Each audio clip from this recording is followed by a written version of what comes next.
армысыз Life 09 ақпарат агенттігінің тұрақты көрермендері.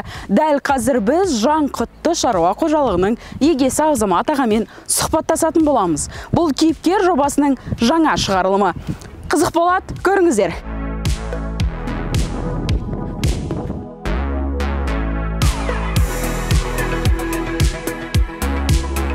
Біз алғашында бұны 800 бас қоймен шыққанбыз дейік, солай болған өз ана. Әкемнің ол кезде мен оқушымын ғой, мектеп бітіретін кездерім. Содан бастап осы шаруашылықты ұстап, онан кейін сиыр ала бастадық, содан жылқы жайлап сатып алып нетіп. Соны кейінде сол өсіріп, әке енді пенсияға не шықты, онан кейін мен өзім атым аударып, әрі қарай жалғастырып шаруашылықты. Інім бар, жұмыскерлер бар дегендей. Осындай үлкен шаруашылық ұстап отырмыз, жайлап өзіміз. Ол кісі 92-ден бастап шықты, алдында өзі негізі малда болған. Содан жеке кеткенде осы хозяйство шаруашылықты алып қалды осылай осы жерді. Сонан кейін 2018-ден бастап мен өз атыма аударып, содан бері қарай осы жұмыс жасап келе жатырмыз. Інім бар бұл жерде, жұмыскерлерім бар мына жерде. Екінші тағы бір қыстағымызда әйердің суы несі малға не болған, аз болғаннан кейін және шықпайды, аз сонда шөлейтті жер. Семья дейтін менде өзімде семья жоқ әлі. Үйленген жоқсыз? Үйленген жоқпын. Ой, аға. Орналасқан жер бойынша сіздер табиғаты керемет жерде орналасқансыздар. Сырт көзге қарағанда шөп шықпайды деп айтудың өзі де қиынырақ болып көрінеді. Қиынырақ болғанда біздің совхоздың осы құрғақшылық жағына қарай жатады ғой, бұл оңтүстігіне қарай. Соған байланысты айтып тұрсыз? Соған байланысты айтып тұрмын, иә. Енді қазір өзіңіз қожалықта қанша көмекшілеріңіз бар? Мал бағатын деген. Менде өзімнен басқа інім бар, семьясымен. Сонан кейін темиясымен тағы жұмыскерім бар, наяқты бір екінші қыстағым бар сол жерде.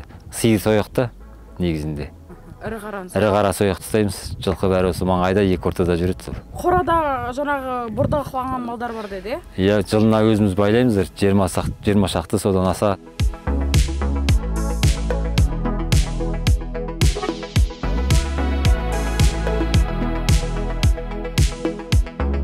Келіп алатын адамдар сол жолға байланысты ала алмай жүреді? Байланысты келе алмай қалады мына жерде, судан едмет алмай. Өздеріңіз апарып сатпайсыздар? Өзіміз апарамыз. Апарасыздар? Өзіміз апарамыз. Әр нәрсенің қиыншылығы болады ғой. Әрине. Жүре бермейді. Бірде техникасын ат жолда. Әрине. Қанша техникаларыңыз бар негіз аға? 2 техникамыз бар тракторден. Машинамыз бар. Жеңіл көлік па? Жеңіл көлік. КамАЗ ештеңе ұстамайсыздар, ЗИЛ ештеңе жоқ? Жоқ, КамАЗ тұр ғой жаңа жерде. Қидыда өздеріңіз ойып, Өзіміз ойып енді. Өзіміздің неміз ғой, көміріміз ғой, бұлай айтқанда. Көмірді аламыз енді. Өздеріңіз орастар ма шөп? Өзіміз орамыз, өзіміз тракторист нелеріміз, аным бар бәрі. Өзіміз ұйымдасып соны.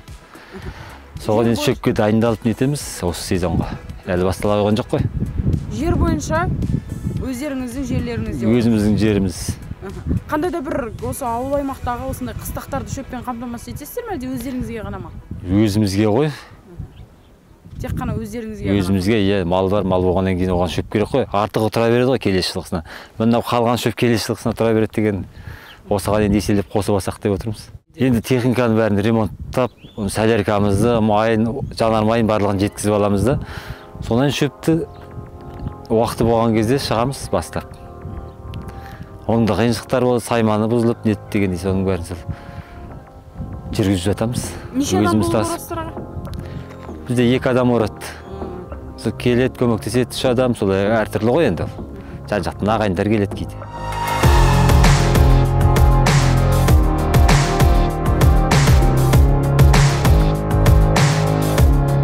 Үлкен фермер болуды армандайсың ба? Иә. Мал бағуда қандай да бір қиыншылықтар бар ма? Әкеге, ағаға қаншалықты жиі көмектесесің? Мен күн сайын көмектесем оларға. Не істеп көмектесесің? Олар мал бағып жүрген кездерінде көмектесем, және бұқаға шөп салған кездерінде көмектесем. Мал қырққанда, қой қырққанда көмектесесің ба? Иә. Демалыста жиі келесің ба ауылға? Иә, жиі келем. Ауыл жақсы көресің ба? Жақсы көрем. Ауыл жақсы ма, қала жақсы ма? Ауыл жақсы.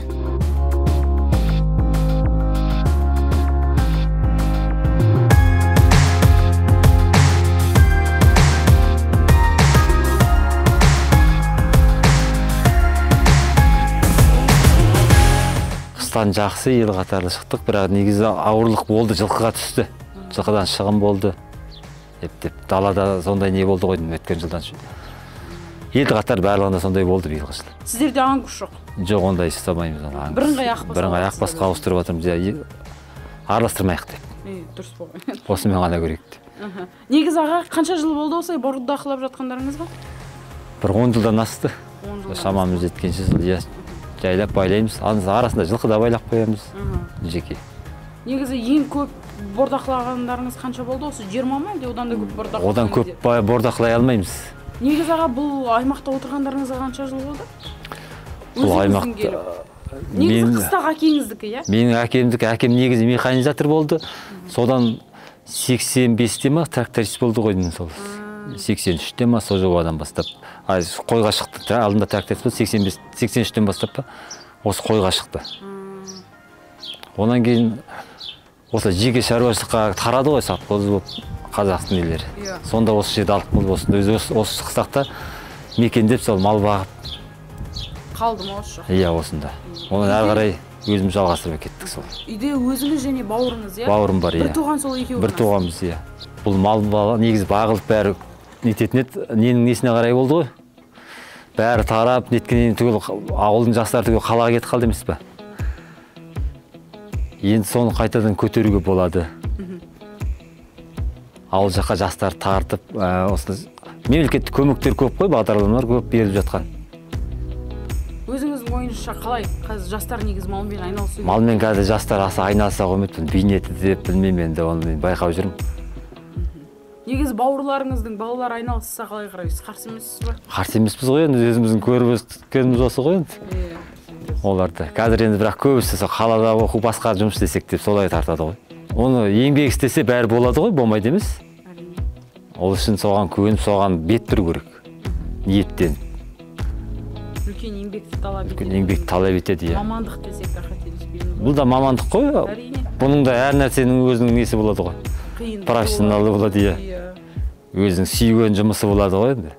Қазір мал. Біреу жылқымен айналысады, біреу басқамен айналысады, солай.